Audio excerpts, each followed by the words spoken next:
is season 4 of Whatever She's Having with Linda Hoffner and Claire Suma Diwaria, where we talk about being fearless, showing up for ourselves, and being a champion for other women's success.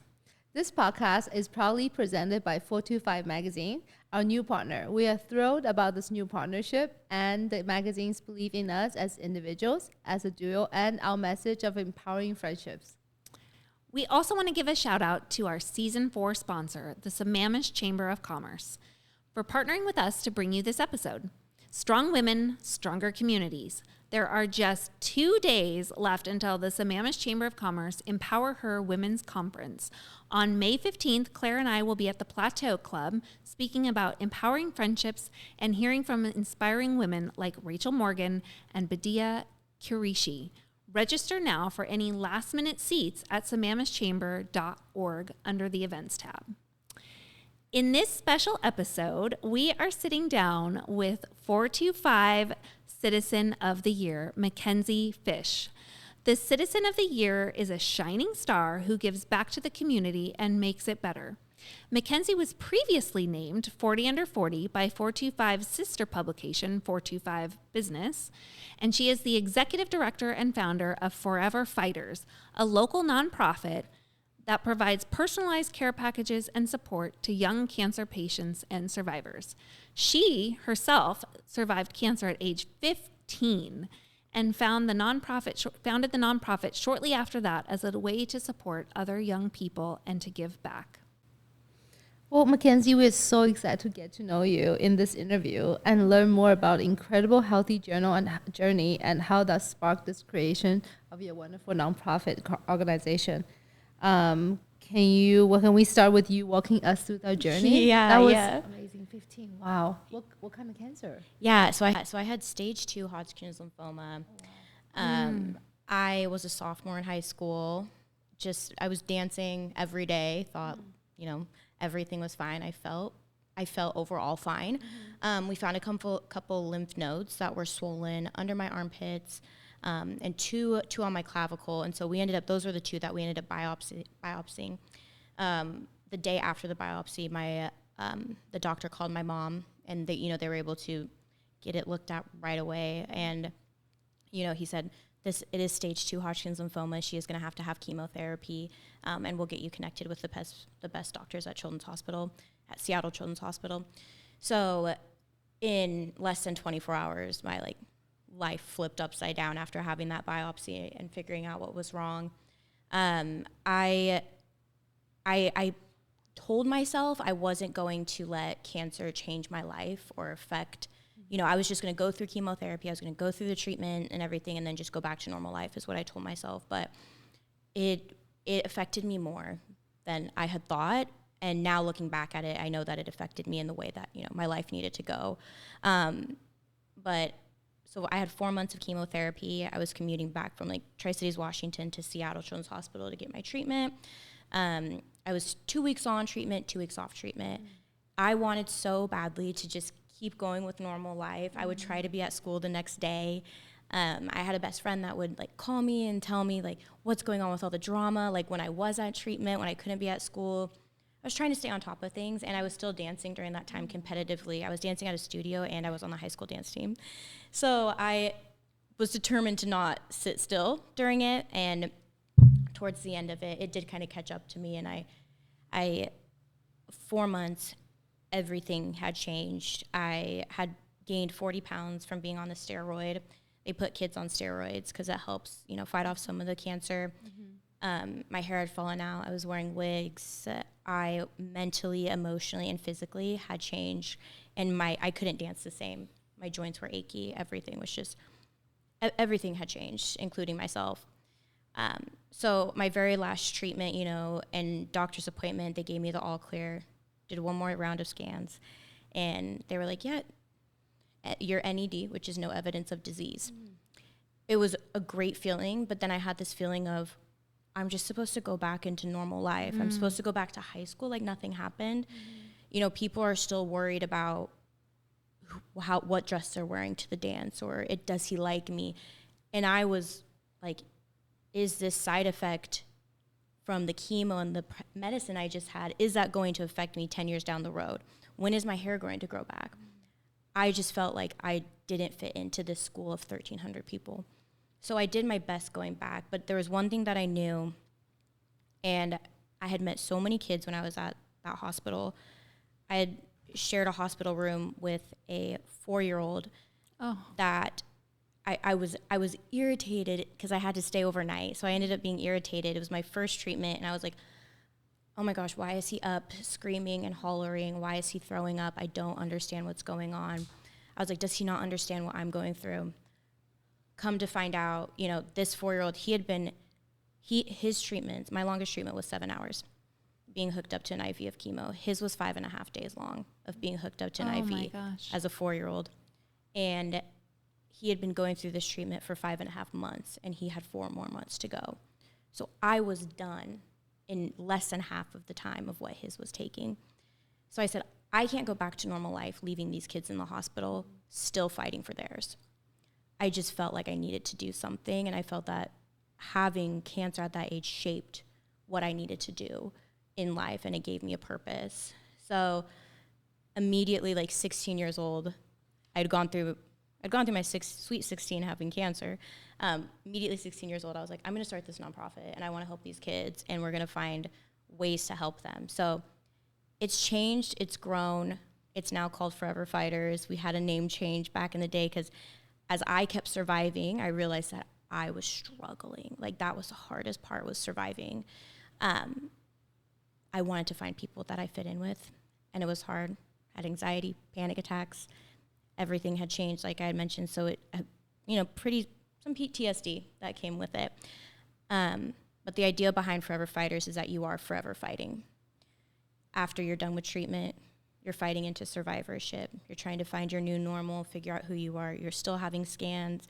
You're still having, some side effects that pop up 15 years down the road. I'm now 15 years cancer-free. I still have some side effects from the chemos, and I still need to do regular blood tests to make sure that everything is good. And there's the secondary cancers that come as a fear.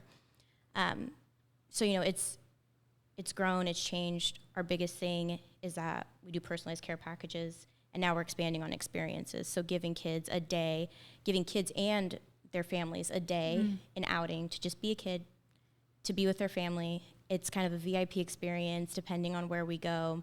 But it just gives them an opportunity to not think about what they're going through for a day. And as they're opening that care package, they're excited, and we usually give them items that they can take to treatment with them or use outside of treatment in their downtime, things that they like, want, and need. They're all personalized.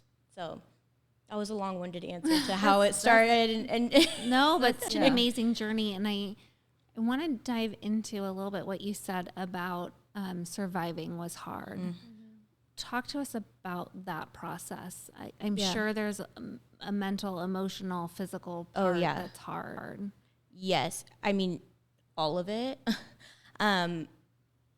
Like I said, I lost my hair, gained 40 pounds, eventually had to stop dancing because the chemo and the steroids ate away part of my bone marrow on my hip. So what I knew, what my life was going to be like, what I had hoped it was going to be like, I could keep dancing professionally, that all went away. So suddenly, I didn't look the same. I actually ended up covering photos of me throughout the house because I was like, I'm not that person anymore. Yeah. I don't know who that is. So it's an identity crisis. It was an identity crisis. Yeah. Looking in the mirror, I was so confused. I didn't know who she was anymore. I was trying to find a way to fit in out of, almost 2,000 kids at that school. Nobody really understood what I went through. They thought that I was fine, that after having cancer, I was good to go. And I wish I was. I wish that was the case. But I was still trying to comprehend what I had just gone through. So I also felt like, what am I going to do with life now? But I'm also given this gift of seeing just how precious life was. So it was this back and forth in my head of like, I want to go and do these things and I want to live life versus what am I going to do with life? And having panic attacks and anxiety. So managing my panic attacks and anxiety was something that has taken a very long time to do. And I feel like I'm at a good spot. I feel like it's safe to say that now. But little things still pop up that trigger it from back then. And it's just, trying to determine, again, who am I deep down at the core? Because you think, at 15, you're like, yeah, I think I'm figuring it out. You finally start to feel a little confident, I think. Yeah. You're a sophomore in high school, and you're like, yeah, totally, I've got this. Yeah. And then just plummeted. So blindside. Yes, completely. And then continuing doctor's appointments, like I said, that's an added one on top of it. So I was still missing school here and there and navigating some additional side effects that would pop up. It just seemed never ending. Wow. Well, I, randomly enough, next weekend I'm doing the big stair climb. Yes. Oh, for amazing. The Leukemia and Lymphoma Society. Yeah. Yes. So this will be my first year doing it. A friend of mine asked me to do it with her, and so I was like, okay, this is a physical challenge. Great, let's do it. So a little serendipitous that we're having this conversation right now. Because we had new sponsors with them. Brother was working with them too. They reached out to us. We had a meeting with them too. Yeah, it's funny because they reach out. This is like perfect time. So what you were talking about, I got teary because I lost my niece during COVID to cancer. Wow. And like I remember she has so much surgery, and then she passed away. And I think she was telling me the one thing she was just talking about, like what you said, she missed that like community because she felt alone. Yeah. She has like 12 surgeries, and her little body just couldn't take it anymore, right? And I think it's the sense of like that, like loneliness, and knowing it doesn't matter if you're gonna be surviving or not. You're just so lonely. Yeah. And then your parents can't understand you. Like nobody can know how you feel. Yeah. Yeah. And it's so funny because you're doing the climb, and I actually had a meeting with them last week. You did? Yeah. And then because I met their director. And talking about how we can make a quick product for them from Belden. Oh, I'm so excited. Okay, so I also advocate with the Leukemia and Lymphoma Society. Yeah, they're really amazing. So I was just in DC 2 weeks ago with them. So I'm so excited. And we didn't know that we didn't even know at all that each other were doing this. No, we didn't know at all. And we didn't know what type of cancer you had. And we were just told it was cancer when 425 reached And then we talk about it. Oh my goodness, this is the full circle moment. Full circle moment. And the power of community and connections, which I want to touch on a little bit because we also share that we were both 40 under 40s for 425 business. Thank you. I've gone over the hill now, but that's fine. Nobody's counting.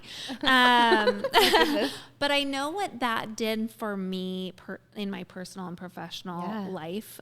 So I am curious how that has impacted the work that you're trying to do, and were you able to create some new connections that have helped you progress your goals? Yeah, I was so excited. So the biggest takeaway from that was a great connection. So just from seeing my story and the reason of why I was a 40 under 40. I'm a 40 under 40. We're still in the same year. So Eyes on You, Seattle, and they have a location in Bellevue. They're an eye clinic, but also an aesthetic. So they do facials. It's a really cool concept. But they reached out and they said, hey, would you want to come in? We also want to talk to you about your nonprofit. We're trying to find ways to get involved in the community. So I came in, had an incredible facial. Then we chatted. They did a fundraiser during Christmas for us. They fundraised money for us. And then we were like, we want to keep brainstorming on this. And I said, have you ever thought about doing anything for like the moms, maybe Mother's Day? She said, yeah, let me brainstorm on this. Just last month, we did a caregiver appreciation day. So the parents of our childhood cancer fighters came in and got a free facial. The mom's dad, we were able to do five caregivers that came in and got a free treatment. And I was like, that was so amazing because I've been wanting to do something like that. Again, my focus is like on the children when we're planning and wanting to do that. But I watched my mom, because I was at an age, I was 15, I could comprehend what was going on. I don't know if I really wanted to, but I could. So I watched my mom go through it. I watched her make the appointments, make sure all my meds were separated out correctly, that I was taking them at the same time. She was making sure I felt okay, getting me to things, driving me 3 hours back and forth. And then she would just sit there as I took all the medications and felt sick. And sometimes I would look at her and I'm like, are you doing okay? And she's like, yeah, I just wish I could be the one doing this instead of you. I'm like, you're doing all this nitty gritty work and then you have to shove it onto me. Yeah. Take this pill. So I said, I want to do something for the caregivers eventually. So I was so excited. They literally made that dream come true for me, being able to host that. And that came from that 40 under 40. Yeah. It was amazing. So we're still doing things, playing, which is incredible. I love that concept because, Claire and I are mothers. Do you have children now? No, I have a dog child. Claire and I are mothers, and you literally would do anything for your child, right? And I haven't had to go through any big medical things with my children, but I know that I've watched people who have, that you put everything on hold, right? And you have to wear the facade and be the strong one of like, we're fine, we have this, and stay organized and stay on top. And there's not a lot of space for the emotion piece of it, right? Until after. And so giving them that appreciative acknowledgement that the work that they're doing is taxing in its own way, right? Not to take away from what the child is going through, but to just say, moms, or caretakers, we see you, and we know that that's a hard job too. Yeah. I mean, and I couldn't even imagine having a younger child going through this, because I've seen videos of the parents having to hold the child down just so they can get their poor access, and everybody's crying because obviously they don't want to do it, but they want to save their kid's life. So that's why I really wanted to do something to show appreciation to our parents. That's amazing. I think that's really amazing. Nice. Yeah. So anyways, that was the best thing that came from 40 under 40. Yeah. Amazing. Yes, and I think it's like such an amazing thing that, because we have to do this together to support everybody in the element. But, I was thinking about, you actually have a degree in fashion. Fashion and marketing and management. And then, talk about caregiver. Like, have you thought about like the need for the hospital to create more fashion forward for nurses? I mean, I see more trendier like scrubs and like cute shoes. Oh my gosh. What are you seeing? Do you think there's more should be done? So it's so funny because going from like an adult hospital, we'll call it that, to a children's hospital, you see the differences in like kind of the outfits and the scrubs and the fun stuff on the wall. I was so sad when I had to leave children's hospital, so I was like, so I'm not gonna get like stickers or suckers anymore. And they're like, you're 21, you're gonna be okay. And I was like, I guess, but they really do. The nurses take such good care of you, and it's so amazing. And so it is, I think unless a person hasn't really been in that child's hospital, because I see the nurses dressing up and everything, but it's the same in the adult hospitals too at times, that I've noticed that they'll try and do things for the patients and dress a certain way to make them happy, and I love that, because, and that's also why I got into healthcare. So you're saying my journey fashion degree, and then now I'm in healthcare and also have a nonprofit. But I thought that's the route that I wanted to go, and I did for a little bit, and I really liked it. And then I just felt like I needed some more purpose. I have to do things with a purpose and with a passion. I don't know if you've caught on to that now. So now I'm in healthcare marketing, and I just, the care teams that take care of you, there's so much that goes into it. You have the prescriptions, you have the scans and all of the technology, and then you have the doctors, and then you have their, however long their medical degrees took, and they're focused on saving a patient. So I wanted to help on how can we reach those patients more.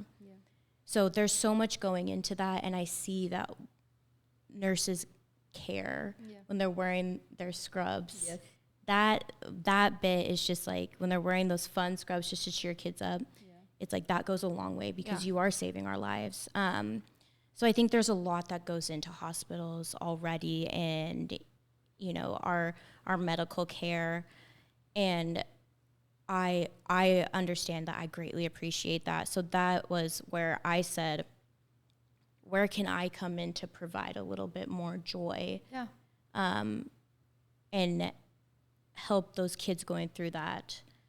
So I think as we continue to expand, you know, I would love to incorporate some more fun things for everybody involved. If we do hospital visits, we can, you know, treat the care team because they are also there taking care of everyone too. So I know I could never be a doctor. Well, I have in my head, Claire knows I get a lot of crazy ideas. I love it. A children's hospital fashion show. Yeah. With like different scrub pieces put together, like sewn into fashion. Yeah. Oh my goodness. Cool. Can we do this? Yeah, we can totally do it. I think I can't sew, but I can't. We will I find can a sew. no, Okay, but we will okay. find a I can seamstress. sew. You can sew. I know how to use sewing machine. okay, then I think we're good. Yeah. I got you. You 2 design And we make it raise happen. money. Yes, I can sew that. Okay, we got the Okay, sewing. and I can find models. So Yeah. Okay. I All think right. we're on to okay, something. we're on to We're something. on Next to event. I've Next always event. wanted to host a fashion show. We've talked about this before. She was a fashion show, and then I don't love, but I can really sew. So I got you. That's something you didn't know, huh? I didn't know. She's like, something. Do you know how many Can times I've paid a seamstress to fix my stuff and I could have just asked you? You could just literally ask me. Heck? Like You're literally, supposed to I be have, my like, best 2 friend. sewing machine in my house. Oh my god. Yes, and then like mostly everything. don't know if how to people sew. cannot tailor my clothes, I usually just do it myself. Like the simple ones. Now like the waist is harder, I think. Yeah. Like the hem, it's Yeah. so easy. Yes. Okay, I got you. All right. Okay. We're gonna get a new event We're happening. gonna yes, new Yes. event noted happening. that new too. event happening. I'm in on it. Yeah. Okay. Like Okay, I said, let's any do way it. that I can help overall Yeah. care team, everybody involved. Okay, Yeah. we're doing a fashion show. I love this. Yes. Okay, based on your own lived experience and working in the healthcare industry for the past few years, what advice do you have for women who want to take charge of their health and lead a long, active life full of joy and adventure? Yeah. Simply just do it. So that I love that. I mean, That's there's so Claire and I. It's very actually us. yeah, just stealing from Nike a bit. Yeah, just do it. But like I said, I completely flipped who I was, complete 180. The biggest thing for me was the weight gain because I was a healthy athletic dancer. And I was like, this is, I don't know what to do. Like, I don't know. I can't dance the same, you know? Yeah. Can't dance the same, don't look the same. Everything was off. So I've gone through so many phases of like trying to like get healthy, lose weight, be fit again, lift weights, run. I hate running. Anything. I was trying everything, you know, and then I would get in my head and I'd have this like stop of like self-sabotage because I like a couple months before I was diagnosed, I said to myself, I was out running and I said to myself, and I vividly remember this is how much is stuck in my head. I was out running and I said, God, I just love life. Like life is going so well. I feel so fit and healthy. And then little did I know at that moment I was living with cancer. I just hadn't known it at that time. So I myself, every time I tried to be healthy and do something fun and live life, I'd self-sabotage and think, like, you don't want to do that because remember the last time you did that? Remember the last time that happened? And I'd take steps back. So, and that's where a lot of my underlying anxiety happened too. So big fan of therapy. Therapy's awesome. Supportive Yes, of anybody who thank goes you. to therapy. Like somebody has to listen to you while you talk for an hour. It's great. So, This is our therapy, by the Yes. way. oh, I could totally get that. Wow. So after I figured that out, I just had this thought of like, Kate, those are just thoughts in and out. Just let them come in and push them out. And then just do it. Do what you want to do. Do what you love. If you want to attempt to run, do it. If you want to lift weights, just do it. If you want to work on losing that weight again, do it. So, and this is me eating my own words because sometimes it still happens, right? I live on that line of self-sabotage or self-care. But it's just trying to recognize that you can do anything that you put your mind to. And although it's scary and you don't know what's going to happen next, it's an unknown and it's change. But if that's really what you want to do, and being a cancer survivor, being a childhood cancer survivor, you realize life is precious. Yeah. And you don't really understand the outlook of life until you see like a child going through cancer. Yeah. Like you understand that life goes in these stages, but theirs just stopped. Yeah. And they're not able to grow for years. And so it's like we really can't take advantage of what we have. Yeah. So just, yeah. And ladies, get your mammograms. Oh, Do your yeah. annual appointments. Oh, mine's next week. Thank you. Great Good job. timing. Yes, mine's Yes. next week. Nice. I'm on it. Do all the things because I'm it's kinda not scared, worth but it I'm not on to it. know. Yep. You know, I think so. Something I want to ask you about because I'm on the board of Overlake Foundation, the Okay, medical yeah, center, yeah. and then so we talk about healthcare stats all the time, right? Yeah. So, like, I think there's a very clear trend of differences how the patient perceive medical care versus Yeah. the provider gives out. Like as Yeah. a marketing professional in the medical world, Yeah. like if like resource is like or money is not issue, how would you change it? Like give us Oh. like one tip, one thing you think is like could like be a game changer. Oh, Good man, good man. question. Yeah, you. solid question. Also, why I went into marketing because I was a patient for years. Yeah. I am a patient. If we think, like, I'm always going to be a patient. So I sat and I stared at hospital walls and everything for the longest time. I understand how healthcare saves our lives, but at the same time, it's so scary, right? Because and people have fears of needles and things. So I totally get it. I don't have like one simple answer to that, unfortunately, because I think it's kind of in a sense simplifying healthcare for us normal folks, patients, community that don't understand a lot of the medical side to what's going on. We think of like a mammogram, the first one, I've already had to have them. I had to start them when I was 24 because of my cancer. So they're like, totally fine. It's going to be fine. And I had that nurse, that realized that I'm young. Yeah. And so she took a moment just to, it's going to be okay, but then it's like, whatever you do, just don't go on a deep, web. Oh God. Oh binge. my That's goodness. Google another search? issue. Oh. That's where I wish everything on the web that was around any type of healthcare was a little bit humanized. To be like, you are a person that's going through something traumatic. We are here for you. We're going to care for you. I understand that it's going to be scary and invasive, right? Yeah. But we want to save your life at the end of the day. Yeah. That's it. Yeah. So I think there's a lot that goes into doing that, but Yes. eventually I think that can work, Just a little bit more humanized approach. Yeah, more human connection. Yeah, for the caregiver, which, the and I will say, providers. I see that happening a Yes. lot. I see that growth happening. And I know, having doctors take that time to talk to you and help you understand, that makes a world of difference. Some people don't want to understand what's going on. yeah, Some people totally. don't want to know what invasively is happening. So that is Yes. fine. Yeah. But yeah, so that's why anything that, I can create that goes out into the world, that is getting facts across. Yeah. Hopefully it's not in a scary way, Yes. not in an invasive Yeah. way. Well, I appreciate that. I like hospitals. Yeah. I grew up in hospitals. My mom was in the medical world. So I actually love going to the hospital. I really like it. But don't That's ask the me only about person mammogram. who's- I'm sorry. That's Only gonna be person who late. said that, but Yeah. First person? That's the only person. I love going to the hospital. I know. Okay. Yeah. Okay, I'm we're a gonna- weirdo, but I think my son used to go to Seattle Children's all the time because he had like a sickness as well. Yeah. But it's just weird. I actually enjoy going there because I think when you go there, the doctor can strategically tell me exactly Yes. what to do. Yep. And then I think it's very clear path because there's stats to Yeah. go with it. So it's Claire's like data all about driven. data. Yeah, the data driven. So it's like, oh, this is the case we did, right? And X, Y, and Z. And that Yep. makes me feel good. So I don't even search online because I know going to Google makes me scared more. Yeah. Oh Yeah, gosh, yeah. Don't do that. They're crazy. Okay, sorry. I got Okay. sidetracked. I was like, I have to ask you this question. No, that's great. We're gonna have a little joyful moment. Oh, this is now. fun. Yes. yay. So we always do a little rapid fire question round with our guests, which Okay. the questions you did not get ahead of time. Yeah, I can. So Claire, you want to take it Sure. away? Okay. Yoga pants and flip-flops or jumpsuit and heels?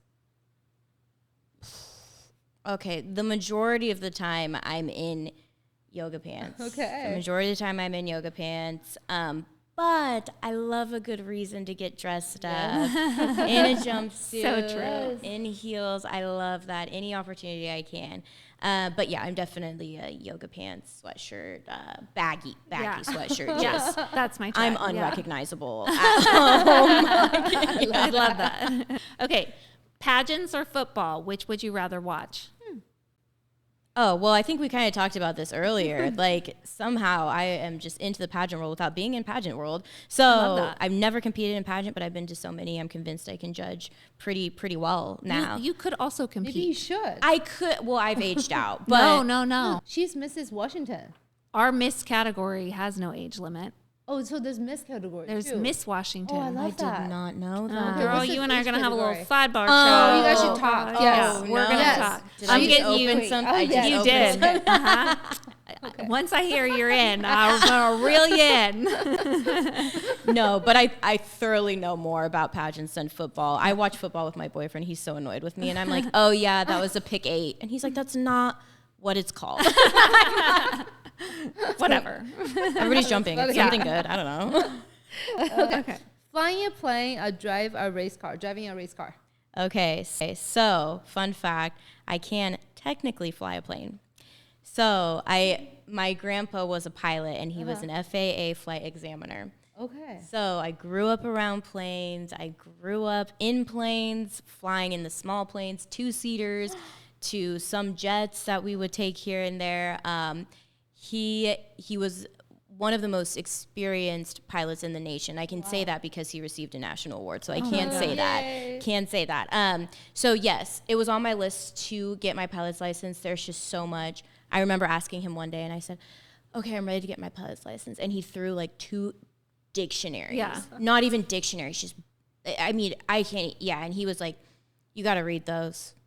You're like, in a okay, week. I'm out. And I was like, oh, so I don't read. So do we have like live modules or how do we do this? Is there an audible for that? Yeah. Where's the simulator? When do I get into that? Not now? yeah. Got it. So, yep, flying a plane. Okay, I love that. Okay, last question. Would you rather design a dress with a garbage bag or paper bag? Oh, that's a great one. See, this me in the fashion, my fashion degree is popping in. I'm like, which is easier to do schematically? I'd have to say, you said plastic bag, right? Yeah. I'm going to have to say plastic bag because if I could design and actually wear a dress, it would be a ball gown. And I think that a plastic bag would be easier to make as a ball gown with more This could volume. be part of our fashion show also. Oh, yeah. Okay, we have to make it happen. Yeah. Sustainability section. Okay. Is, Well, I need to practice sewing plastics. Yeah. I need to practice. Now. Yes, you do. All right, we will get it. Is it done. duct tapes or is it sewing? Anything. Okay. duct Yeah, tape. yeah. Yeah. Duct tape at Ooh, I that like point that. might be So I easier. can hand sew too. It's okay. We Yeah. got it. Yes, I can do it. Okay. We end every episode with a quote. The one I found today is from Benjamin Franklin, and that is, true wealth is having your health and knowledge of self. So I think we get so focused on making money that we forget that if we aren't healthy or don't have a true sense of self and purpose, there really is no use for wealth, right? So take care of the things that matter most. And I'm so grateful to our partner 425 Magazine for inviting us to, or connecting us to you to honor So your amazing. Citizen of the Year accomplishment. Thanks. Congratulations. We're so happy for you, and we're so excited to see your charity blossom and to be a part of that. So Thank you. I appreciate you guys. This has been so fun. Congratulations. congratulations. Yeah. Thanks, everybody. We'll see you next time. Bye.